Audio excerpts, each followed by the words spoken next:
Assalamualaikum warahmatullahi wabarakatuh. Kita masuk ke pertemuan kelima.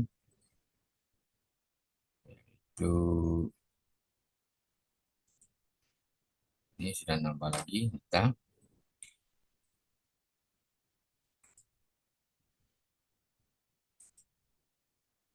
Integrasi kewarisan adat Melayu Riau dengan Islam. Nampak share screen-nya, Eka?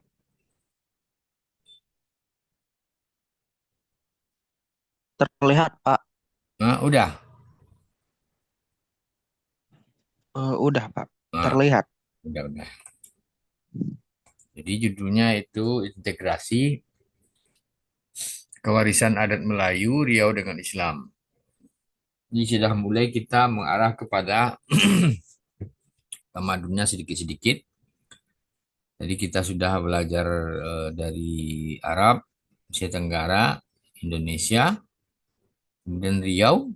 Nah, jadi kalau sudah di Riau ya kita berkutat-kutat lagi tentang Islam dan tamadun Melayu lagi. Jadi adat dalam hukum Islam ya adalah secara literal berarti kebiasaan, adat atau praktik.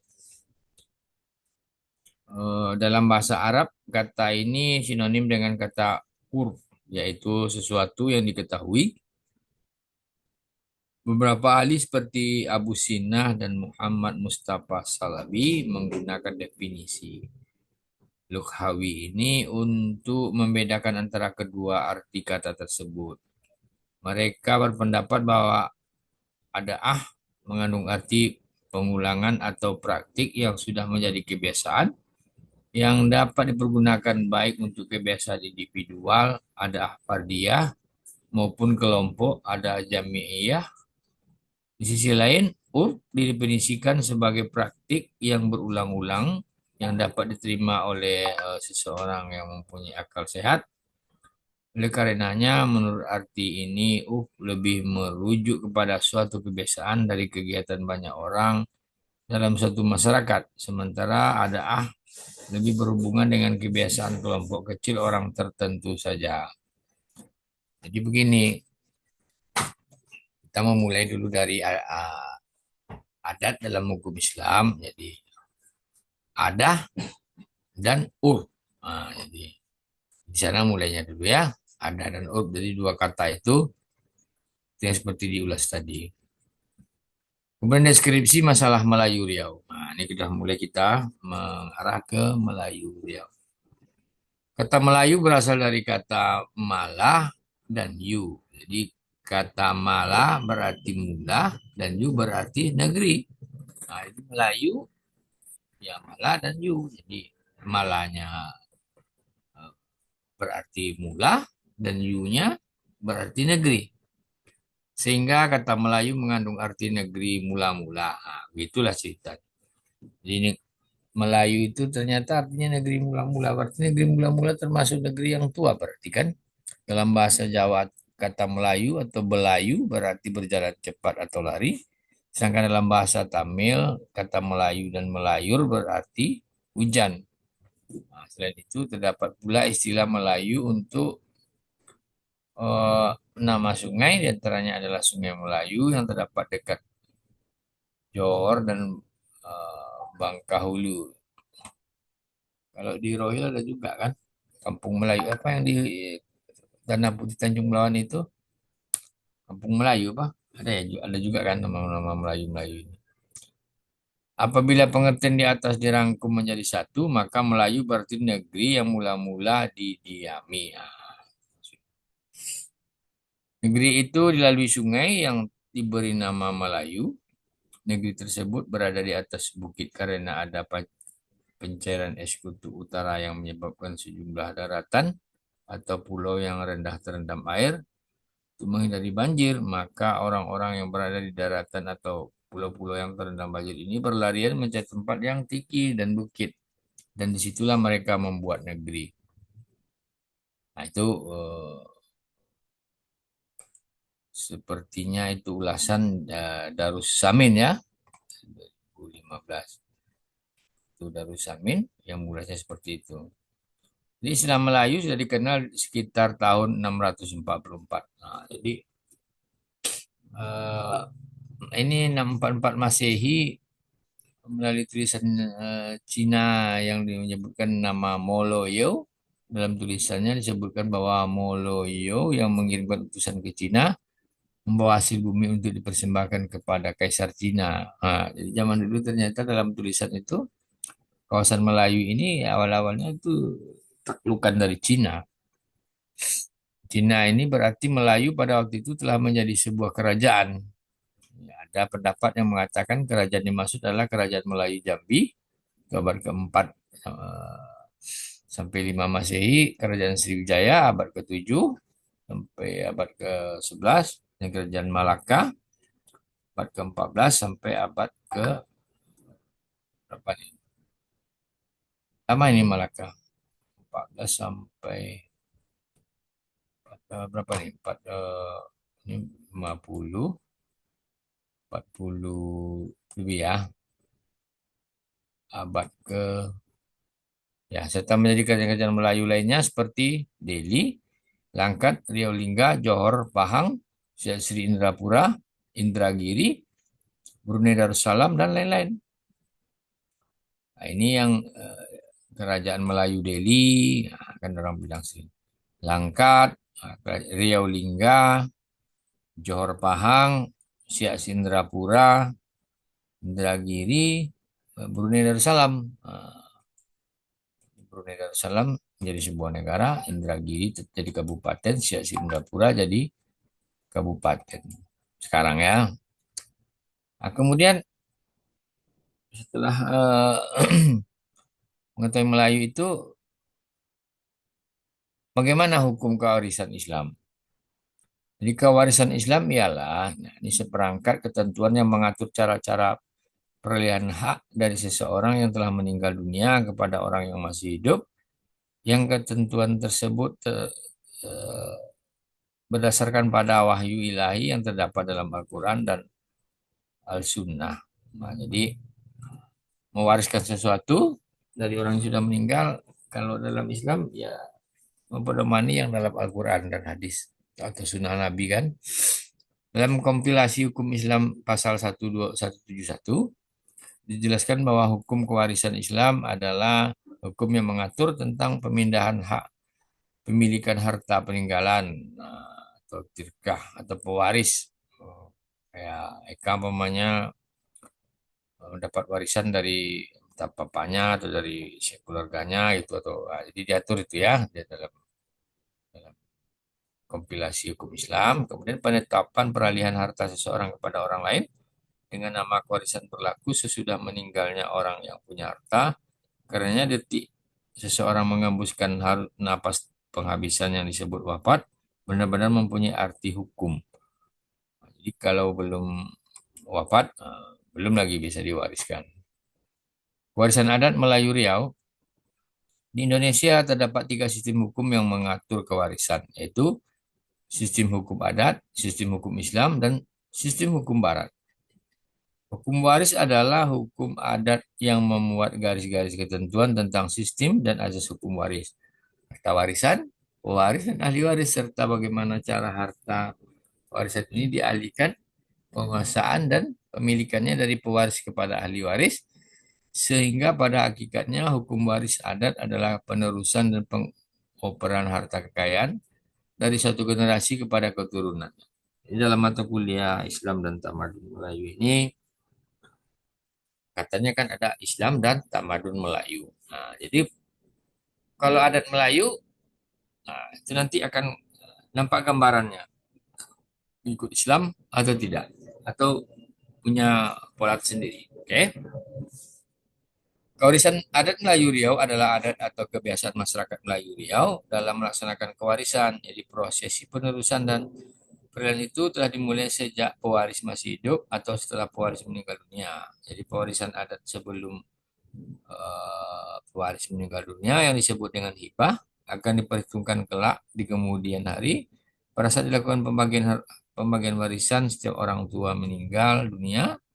Nah, kemudian ini Jojo Negoro mengatakan bahwa harta warisan menurut adat pembagiannya ada yang harus ditunda atau mungkin juga sama sekali tidak diperkenankan untuk dibagi, tergantung ketentuan dan kondisinya sesuai hukumnya. Hukum waris Islam dalam kewarisan adat Melayu. Nah, ini lagi.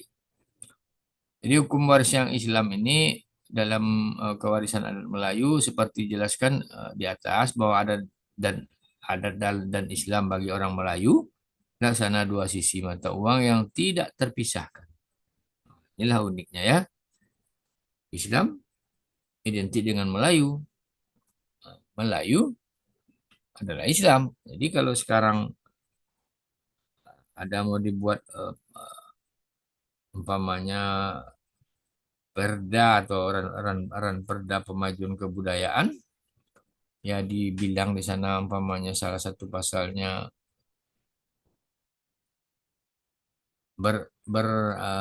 azaskan atau berlandaskan apa tuh namanya Islam, ya itu sah-sah saja karena memang itulah eh, dari dulunya seperti itu. Keduanya merupakan hukum yang hidup, living law, dalam kehidupan dan perilaku mereka. Jadi tidak kecuali dalam pelaksanaan warisan. Integrasi kedua sistem hukum tersebut diungkap dalam pepatah adat yang menyebutkan adat bersendi syarak, syarak bersendi kitabullah. Jadi syarak mengata, adat memakai. Ya kata syarak benar kata adat. Nah, jadi kalau kata adat begini ya kata agama juga atau kata syarak begitu juga. Ada juga kalau di Minangkabau umpamanya atau di Melayu-Melayu ini syarak bersendi kitabullah, jadi syarak mengata, adat memakai. Ya kata syarak benar-benar benar kata adat. Nah, adat tumbuh dari syarak tumbuh dari kitabullah. Artinya masyarakat Melayu Riau dalam melaksanakan kewarisan selalu berpedoman kepada hukum para paid, baik dalam menentukan orang yang menjadi ahli waris, menetapkan tirkah, pusaka yang jadi harta warisan, serta menetapkan bagian yang menjadi hak bagi setiap ahli waris. Jadi intinya dalam materi perkuliahan kita yang ini, di sisi lain interaksi hukum Islam dengan adat lokal bukan tanpa masalah dan benturan. Integrasi hukum Islam dengan adat lokal memiliki pola yang beragam sesuai dengan kekerabatan yang dianut oleh masyarakat setempat. Jadi memang dia tidak sama persis. Tidak sama. Kalau sama tentu senang. Ini memang dengan masyarakat lokal terkadang berbeda. Di daerah Melayu Riau, interaksi kewarisan Islam dengan adat perpati juga mengalami perbenturan. Nah, perpati ini dari Minangkabau nih ya. Nah, perbenturan. Meskipun intensitas perbenturan itu lebih lunak dibandingkan dengan yang terjadi di Minangkabau. Nah, hal ini disebabkan karena sistem suku di Minangkabau yang berakibat lahirnya institusi-institusi adat yang relatif sukar disesuaikan dengan kewarisan Islam. Nah, memang kalau di Minangkabau ini tidak cocok, tidak mirip dengan kewarisan Islam. Kondisi sosial di daerah Melayu Riau lebih menguntungkan sehingga konflik kewarisan adat dengan kewarisan Islam tidak melahirkan konflik terbuka serta perang padri di Minangkabau yang berakibat lahirnya Piagam Bukit Marapalam. Nah, di Marapalam, ya kalau warisan di Minangkabau, kalau umpamanya harta warisan itu banyaknya kepada si perempuan ya. Kalau di Melayu, di Bagan juga begitu ya, ke laki-laki banyak ya. Jadi kalau dalam Islam ya memang ada sistem-sistem pembagiannya.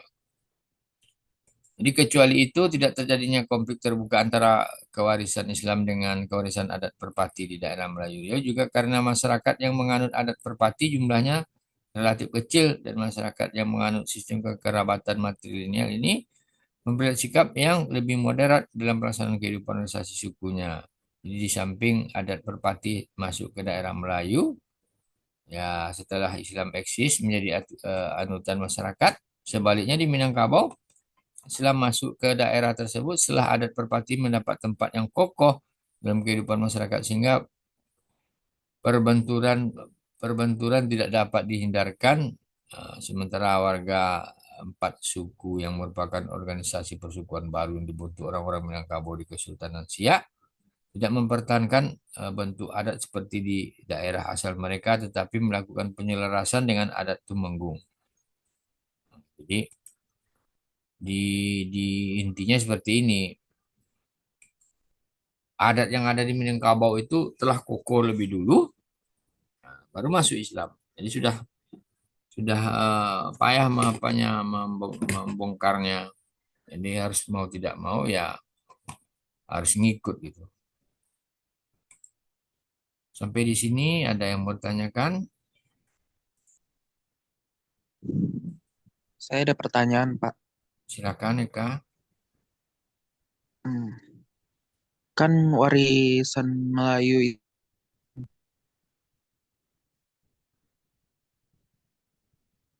Ya, Eka, ini, putus-putus suaranya. Ulangi lagi, tak dengar Bapak. apakah mereka juga mencatat perjalanan?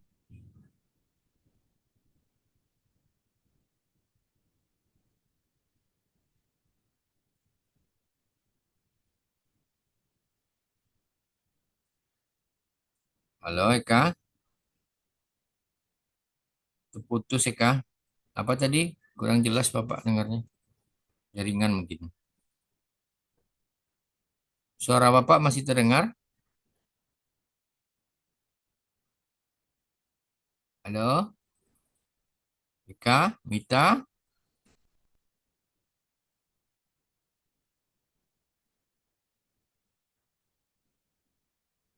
halo. Iya, Pak. Terdengar ya? Dengar, Pak. Dengar. Si siapa? Si Mita ada mau nanya? Belum, Pak. Eh, si siapa nih si Eka keputus kayaknya tuh jaringan dia nggak bagus kayaknya tuh. Jaringannya mungkin, Pak. Kehilangan apa dia tuh? Iya, Pak. Keluar dia. Koneksi. Kehilangan koneksi.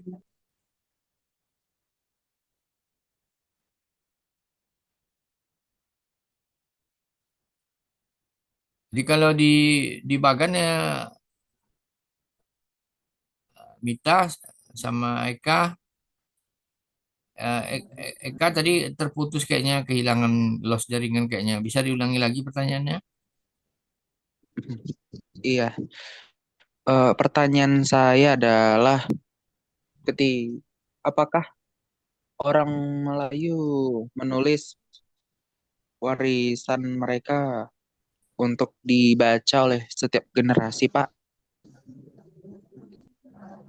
Ya ada kalau Seperti buku harian.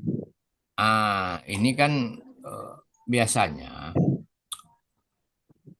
ya ada yang secara lisan memang, ada yang memang ditulis. Nanti kalau saya sudah meninggal, nah ini kan pembagiannya kan kalau Melayu mirip dengan Islam. Mereka mencocokkan dengan Islam tapi nggak pas-pas kali lah. Tapi tetap yang laki-laki yang banyak kan.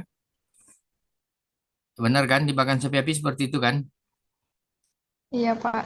Nah, jadi yang perempuan sama kayak yang aturan di Islam kebagian sedikit. Ada ketentuan-ketentuannya itu yang ada lagi kalau mau tentang warisan secara detail itu ada lagi materinya. Bapak secara umum saja kita kaitkan dengan kewarisan adat Melayu dengan Islam. Jadi intinya pertanyaan Eka, apakah dibuat di buku catatan itu boleh juga. Jadi sebelum meninggal seorang bapak dia sudah buat catatan. Seperti bapak pernah berkomunikasi dengan salah seorang dosen kita juga, Pak, dia bilang, anak bapak cuma satu laki-laki Pak ya. Iya. Jadi yang lain ya ada perempuan ini sini. Jadi umpamanya bapak ada kebun ini, ya itulah katanya. Tapi sampai saat ini dia memang nggak menyatakan kalau saya meninggal saya wariskan terhadap anak saya laki-laki kebun yang ini, tanah yang ini, rumah yang ini. Tapi dalam dalam praktiknya sehari-hari, Bapak tengok dalam umpamanya Bapak itu mau menjual tanah, dia malah berkomunikasi dengan anak laki-lakinya, kebanyakan gitu. Atau bapaknya mau menjual tanah, anak laki-lakinya kadang keberatan, kadang dia nggak mau juga jualnya. Jadi peran laki-laki, anak laki-laki kalau sudah dewasa itu sangat berperan sepertinya di Melayu. Terkadang memang mereka nggak tulis Eka di buku hariannya, tapi sudah menjadi adat dan kebiasaan di masyarakat di Bagan Sapi Api itu atau di kawasan Melayu, ya warisannya memang sesuai Islam. Jadi integrasi kewarisan di sana menerapkan integrasi kewarisan sesuai adat Melayu, sesuai Islam. Jadi di sana adatnya Melayu dan menyesuaikan. Nah, ditulis dan tidak ditulis itu sebenarnya karena ketetapannya seperti itu, ya mau tidak mau kalau yang orang tuanya meninggalkan warisan nggak ada ditulis pun anak laki-lakinya udah pasti ini kan punya saya katanya. Ayah sudah meninggal katanya. Udah pasti tuh yang perempuan adiknya ya otomatis ya kecipratan saja kan, kalau abangnya laki-lakinya mau ngasih ya dapat, kalau enggak ya kalau bahasa bagannya apa tuh tamak ya apa ya, kalau dapat abang yang tamak mau ngambil semua, banyak ngambil, tak memikirkan adiknya ya itu jadinya. Kemudian eh, ini bahan PowerPoint kita tadi itu kan banyak atau Bapak ambil dari buku karangan dari eh, Lembaga Penelitian Pengabdian kepada Masyarakat Universitas Islam Riau. Jadi ada Pak Munzir Hitami pengantarnya di sana.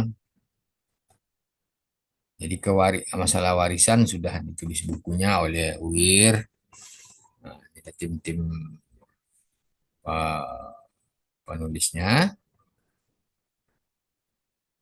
Maka ini sudah menjadi sebuah buku yang betul-betul eh, bisalah menjadi sedikit literasi untuk kita dalam mata kuliah ini.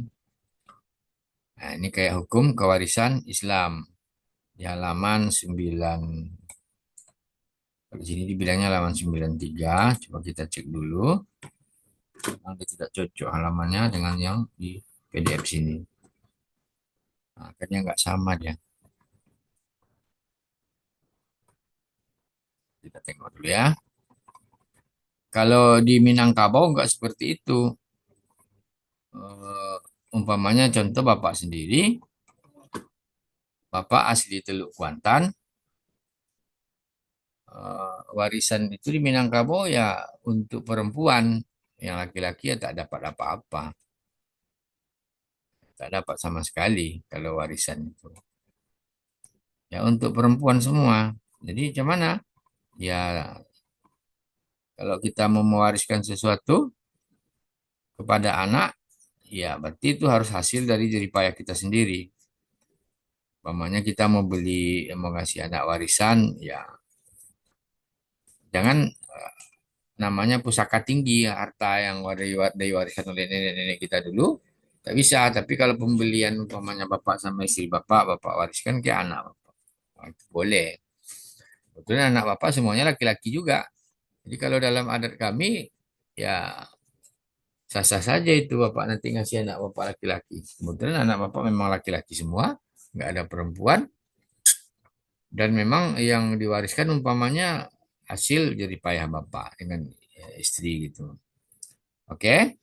Jadi kewarisan itu dari bahasa Arab warista menjadi kosakata bahasa Indonesia yang lain berpadanan dengan kata warisan adalah parit yang seperti kita ulas tadi. Sudah kita buat di dalam PowerPoint tadi. Nah, ini pewaris. Nah, itu pewaris itu orang yang meninggal, ya kan? Harta warisan ya otomatis sesuatu yang ditinggalkan oleh pewaris tadi. Kalau orang yang meninggal ya nggak bisa apa-apa lagi. Otomatis ya kalau ada yang ditinggalkannya ya menjadi warisan. Kemudian ahli waris. Nah, ini yang penting nih ahli waris ini. Ahli waris adalah orang yang berhak atas harta warisan yang ditinggalkan oleh pewaris. Nah, jadi harta warisan yang ditinggalkan oleh pewaris telah dijelaskan oleh Allah dan melalui penjelasan Rasulullah dan kemudian juga dapat dipahami melalui pengertian ahli waris yang terdapat dari kedua sumber hukum itu. Jadi atas dasar ketentuan disebutkan di atas, ahli waris dapat pula membedakan pada ahli waris hubungan kerabat dan ahli waris hubungan perkawinan. Jadi ahli waris hubungan kerabat adalah anak laki-laki dan anak perempuan. Atas dasar ayat 11 surat An-Nisa pada ayat itu adalah menggunakan kata walad yang berlaku untuk laki-laki dan berlaku pula untuk perempuan. Anak laki-laki dan anak perempuan merupakan ahli waris utama yang tidak dapat ditutup oleh ahli waris lain. Cucu laki-laki dan cucu perempuan. Nah, jadi atas dasar perluasan dari pengertian anak yang terdapat dalam Al-Quran, dalam penentuan ahli waris cucu ini terdapat perbedaan pendapat. Kalau ahlu sunnah mengatakan bahwa cucu atau keturunan ke bawah itu terbatas pada keturunan yang melalui laki-laki. Nah, jadi kalau lewat perempuannya tidak dan tidak dihubungkan kepada keturunan melalui perempuan. Kayak gitu. Ini yang berlaku kayaknya di Bagang Sapi Api dan beberapa kawasan Melayu. Kemudian ayah. Ayah dasarnya sebagai ahli waris adalah surat Nisa sama halnya dengan anak. Ayah tidak dapat ditutup oleh ahli waris yang lain. Ibu. Ini juga dapat. Ibu sebagai ahli waris tidak dapat ditutup secara himan kakek. Juga bisa di ahli waris nenek. Nah, kalau kebanyakan kan anak itu. Jadi saudara bagi laki-laki perempuan. Seayah maupun seibu. Kemudian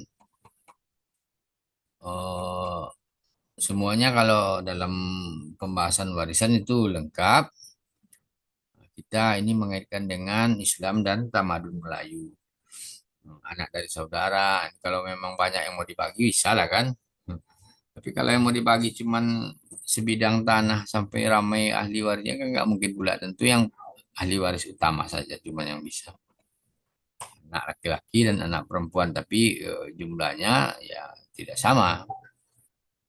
Jadi dalam tradisi Arab pra-Islam, ini ya, kita berbicara pra-Islam, ahli waris mereka menetapkan bahwa wanita dan anak-anak tidak memperoleh bagian warisan. Lebih ngeri lagi, di Arab itu sebenarnya wanitanya tak dapat warisan sama sekali.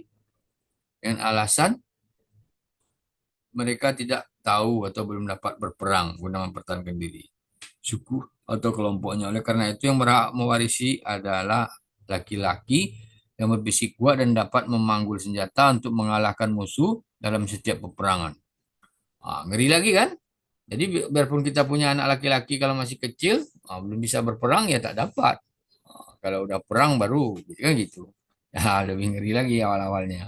Di konsekuensi perempuan dan anak-anak dan orang tua renta tidak berhak mewarisi harta peninggalan kerabatnya.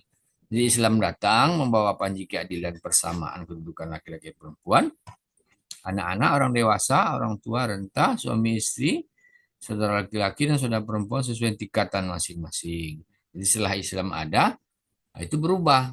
Barulah anak dapat, meskipun anaknya belum pandai perang, ya oleh Islam diatur mendapatkan dan bisa mendapatkan warisan. Paham sampai di sini? Jadi kalau Paham, Pak. ini dasar hukum waris Islam nih ya. Surat An-Nisa yang kita bilang tadi.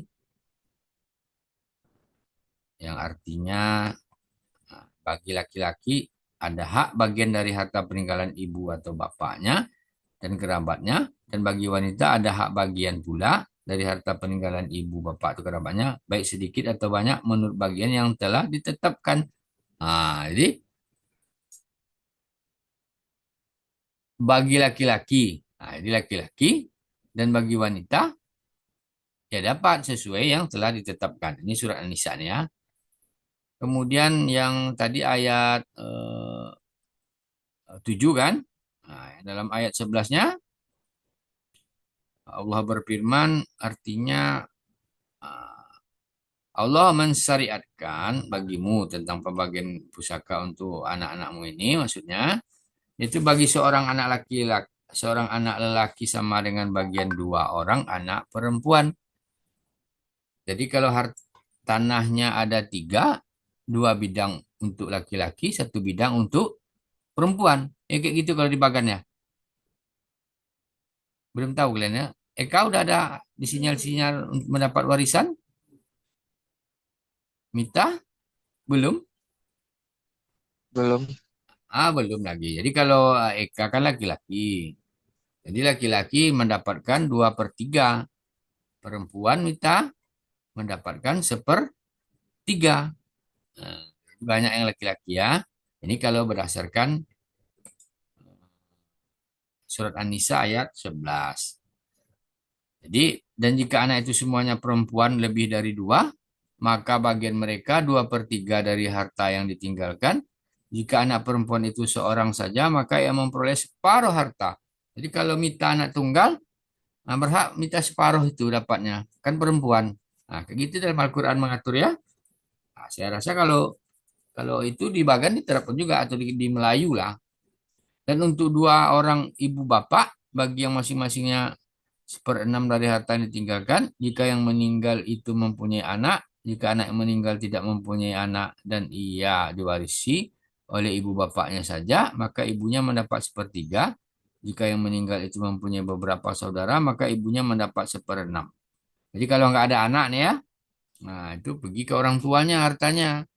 Jadi jangan pula berkelahi. Jika nanti ada seseorang yang dia tidak punya anak, ya orang tuanya masih hidup, malah orang tua yang dapat atau saudaranya yang lain. Kalau memang nggak ada saudara, ya ke orang tuanya 1/3. Kalau memang ada 1/6 itu ibunya. Pembagian tersebut di atas sudah dipenuhi wasiat yang ia buat atau yang sudah dibayar atau hutangnya. Nah, jadi kalau ada hutang, hutang dibayar dulu, baru warisannya dibagi. Oke? Nah, jadi kalau dalam Melayu juga kayak gitu. Jadi hubungannya kita mempelajari ini, kita akan mulai masuk ke sendi-sendi Melayunya. Jadi Islam mulai kita dari warisan dulu. Nah, warisan gini. Jadi kalau umpamanya nanti dalam Islam warisannya ada, kita punya warisan, ya bersiap-siaplah menerima warisan sesuai hukum Islam atau sesuai adat Melayu kita. Jadi pembagian tersebut dipenuhi wasiat yang dibuat atau sudah dibayar hutangnya tentang orang tuamu dan anak-anakmu. Kamu tidak mengetahui siapa di antara mereka yang lebih dekat. Banyak manfaatnya bagimu. Ini adalah ketetapan dari Allah. Sesungguhnya Allah Maha mengetahui bagi Maha bijaksana. Nah, jadi pasti ada yang tidak kita ketahui mengapa Allah membuat seperti ini.